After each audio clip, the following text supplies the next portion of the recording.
일반시설 설치하고요.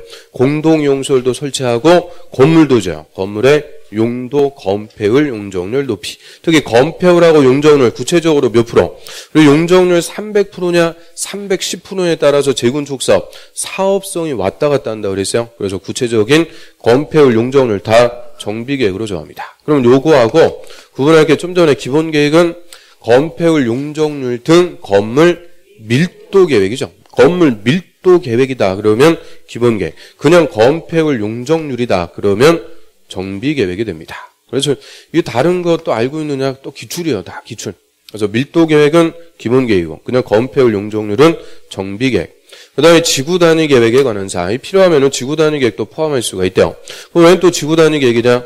정비사업, 재개발 사업 같은 것도 특광시군 관할구역 전부 아니죠. 일부. 항상 일부를 개발할 때는 통제하에 체계적 개발이 필요하면 지구단위 계획을 포함할 수가 있죠. 그래서 지구단위 계획 포함하는데요. 118페이지 맨 밑에 보시면은 정비계획에 대한 지금 우리 중요한 것들은 싹 봤고 그 옆 페이지 가볼까요? 옆 페이지. 시효번에 세입자의 주거대책입니다. 어비춤. 세입자의 주거대책. 이게 또 작년에 또 주택관리사 기출이라서 좀 전에 기본계획은 세입자의 주거 안정대책이에요. 다시 앞 페이지 가볼까요? 다시 앞 페이지. 기본계획. 116페이지 그 위에서 박스의 T급번이죠. 세입자에 대한 주거 안정대책. 처음 보는 것 같은데 동그라미 다 쳐놨죠? 그 주거 안정대책. 그거는 기본계획인데 다시 들어와서 정비계획에서는 세입자의 주거대책. 안정이 없어. 안정. 법이 안정하지가 않아. 아무튼 그래서 안정이 있으면은 기본계획이고 안정이 없으면은 정비계획이고. 이런 거를 딱 찾아갖고 또 물어봐요. 왜 이렇게 교수님이 치사한지 모르겠어.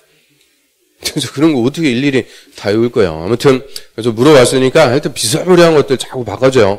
그래서 정비계획은 구체적인 거, 세입자의 주거대책, 안정에 관한 게 아니고 주거대책 그런 것들 포함해갖고 정비계획 위반하고요. 그 다음 다시 앞 페이지 가볼까요? 117페이지. 정비구역의 지정 밑에 보시면은 지정권자는 좀 이따 보고요. 그 동그라미 2번 직접 위반.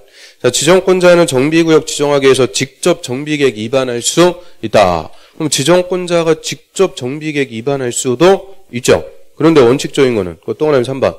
자치구의 구청장이나 광역시의 군수, 구청장 등은 정비계획 위반해서 직접 정비구역 지정하는 게 아니고 특별시장, 광역시장에게 정비구역 지정을 신청만 합니다. 원칙적인 체계가 되는 거죠. 그 다음 한 페이지 넘겨보세요. 118페이지 가로 2번. 그 정비계획의 위반 대상 지역. 그럼 정비계획 구체적으로 어디다가 위반하는 대상 지역. 이게 우리 대통령령 별표 1에서 그냥 한 바닥이 넘게 쫙 나옵니다. 정비계획 구체적으로 사업별로 어디다가 위반할지. 그래서 동그라미 1번에 주거환경 개선 사업. 그 기획반. 철거민이 50세대 이상 규모로 정착한 지역. 그 점 있죠. 자, 5개 28회 때 기출문제 정답입니다. 그래서 철거민이 50세대 이상 규모로 정착한 지역. 철거민이 있다는 것은 무슨 동네요? 달동네. 그거 당연히 주거환경 개선사업. 그래서 철거민이 50세대 이상 정착한 지역은 재건축 사업의 정비계획 위반 대상 지역이다. 맞으라고 준 거예요. 그래서 오는 주거환경 개선사업의 대상. 그다음 그게 기역, 니은, 디귿, 리을 4개만 있는 거 아니죠? 리을번 끝에 보면은 이하 몇 번까지 생략. 키읔. 키읔은 또 몇 개요? 이래서 이 기역, 니은 이렇게 써놓는 게 별로 안 좋아요. 그 11개, 11개. 그래서 이 주거환경 개선 사업의 위반 대상만 11개가 있어요. 그냥 한 바닥 쫙 나옵니다. 그 밑에 재개발도 만만치가 않고요. 또 재건축. 자, 재건축 사업 동그라미 3번에서 기획반. 노후불량 건물로서 기존 세대 수가 200세대 또는 200세대 이상이거나 부지 면적이 10,000제곱미터 또는 10,000제곱미터 이상인 적이다. 그럼 28회 때 물어봤으니까 다시 물어본다면은 그거 딱 물어볼 차례. 그래서 재건축은 노후불량 건축물이 몇 세대 이상? 200세대 이상 또는 부지가 10,000제곱미터 이상인 지역을 대상으로 재건축 정비계획을 위반할 수 있다. 그 정도 하나 더 보고요. 그 다음 옆 페이지 맨 밑으로 합니다. 이제 정비계획 위반할 때 절차. 그럼 정비계획 위반할 때도 주민 서면 통보, 주민 설명을 해갖고 정비사업 어떻게 할지 다 친절하게 설명. 그리고 공람시켜갖고 의견 듣는데요. 여기서 공람 기간은 30일 이상입니다. 그래서 여태까지 주민의 의견 듣기 위해서 공람 다 14일인데 얘만 30일입니다. 그래서 기본 계획은 주민공람 14일, 정비 계획은 30일입니다. 달라요. 그래서 정비 계획은 30일 이상 공람시켜갖고 의견 듣고요. 역시 지방회는 60일 내 의견 제시합니다. 그래서 30일, 60일. 딱 요것만 숫자 갖고 물어볼 수도 있는 문제니까 요거는 좀 신경 써갖고 절차에서 숫자 정리하고요. 자, 넘어갑니다. 그 다음에 정비계획 입안 관련해서 이제 재건축 사업에서 안전진단이라는 게 있죠.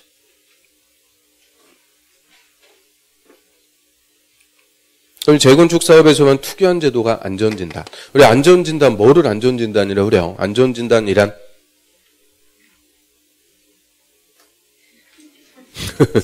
물으면 맨날 웃음만 나오는 거죠. 그래서 멀쩡한 아파트 투기 목적으로 재건축하고 이러면 안 되니까 재건축하려는 아파트가 노후 불량 건물인지 판정하는 절차를 안전진단이라고 하고요. 그래서 재건축에서만 안전진단을 실시합니다. 그 안전진단 대상은 주택단지 안에 건물의 대상. 그럼 주택단지 안에 건물, 주택가 부대 복리서 이런 것들이 대상인데 그럼 나홀로 아파트 이런 것들은 안전진단하고 그러는 거 아니에요? 그리고 이미 주택이 붕괴가 됐다. 이미 지진당하고 무너졌는데 거기 가서 막 돋보기 보고 안전진단하고 그럴 이유가 없죠. 그리고 구조 안전상 사용금지가 필요하다고 인정했을 때 그럼 구조 안전상 사용금지가 필요하다. 이 말의 의미는 사용금지를 왜 시켜놨겠어요? 붕괴될 우려가 크다. 그죠? 그래서 이미 붕괴됐거나 붕괴될 우려가 클 때는 굳이 안전진단할 필요 없이 제외. 바로 재건축할 수 있도록 하고요. 저는 안전진단의 실시권자는 정비계획의 입안권자입니다. 자, 입안권자 누구였어요? 시장, 군수, 구청장. 시장, 군수 등이 원칙은 재건축 사업의 정비계획 수립 시기가 도래하면 이거 재건축할 만한 아파트인지 직권으로 안전진단부터 실시합니다. 그게 원칙이에요. 직권 실시. 그런데 예외적으로 저희 토지 등 소유자 안전진단 실시해주세요. 요청했을 때도 실시하는데요. 안전진단 요청할 때는 얼마에 도냐? 10분의 이상 동의받아갖고 요청. 그럼 그때도 실시합니다. 그리고 요청했을 때만큼은 안전진단 비용을 요청한 자에게 내라. 부담시킬 수 있도록 하고요. 그래서 교재만 보면 그 120페이지. 자, 안전진단의 실시에서요. 동그라미 2번 봐요. 요청에 따른 실시. 자, 박스에 보면 기억. 자, 정비계획 입안을 제한하려는 자가 그럼 입안을 누가 제한해요? 토지 등 소유자. 토지 등 소유자가 정비계획 입안 시기가 지났는데 정비계획 입안 안 해주고 있으면 입안해달라고 제한할 수 있죠. 그 제한하기 전에 건물 및 부속 토지 소유자 얘들을 토지 등 소유자 10분의 1 또는 10분의 이상 동의받아갖고 요청하면은 그때도 실시. 그 다음 니은번도 요청하는 거가 있고요. 그 디귿번, 리을번 이게 요청하는 게 총 4개가 나옵니다. 그런데 그 요청하는 사유가 중요한 게 아니고 요청할 때는 다 얼마에 동의받아라. 10분의 이게 물어보는 문자. 10분의 이상 동의받아갖고 요청하면 그때도 실시합니다. 그 다음 몇 페이지 넣어볼까요? 바로 3번. 자, 안전진단 실시 여부의 결정. 그 안전진단을 실시할지 말지 이거부터 결정하는 것을 사전 결정 또는 예비 결정이라고 하죠. 그래서 입안권자는 현장 조사요. 현지 조사를 통해서 건물의 구조 안전성, 설비의 노후도 뭐 이런 것들을 고려해갖고 안전진단 할지 말지 이거부터 결정하고요. 안전진단 실시하기로 결정했으면은 안전진단 기관에 안전진단을 의뢰해서 이제 구체적으로 아파트 정밀 안전진단 실시한다고 그래요. 정밀 안전진단.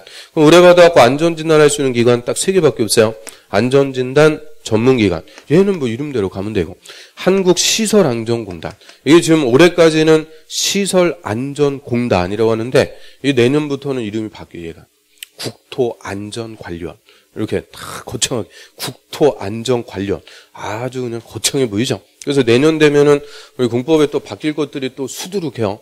휴가 기간 동안 이 개정된 사항들 싹 다 또 정리했는데 천만다행히 올해 시험까지는 반영될 게 별로 없어요. 근데 내년 되면은 바뀔 것들이 또 많습니다. 그래서 올해 딱 끝내야죠. 올해 내년까지 가고 그러면 또 귀찮아져요. 그래서 올해 딱 무조건 끝내야 되니까 며칠 안 남았는데 하여튼 열심히 해갖고 올해 딱 끝내도록 하고요.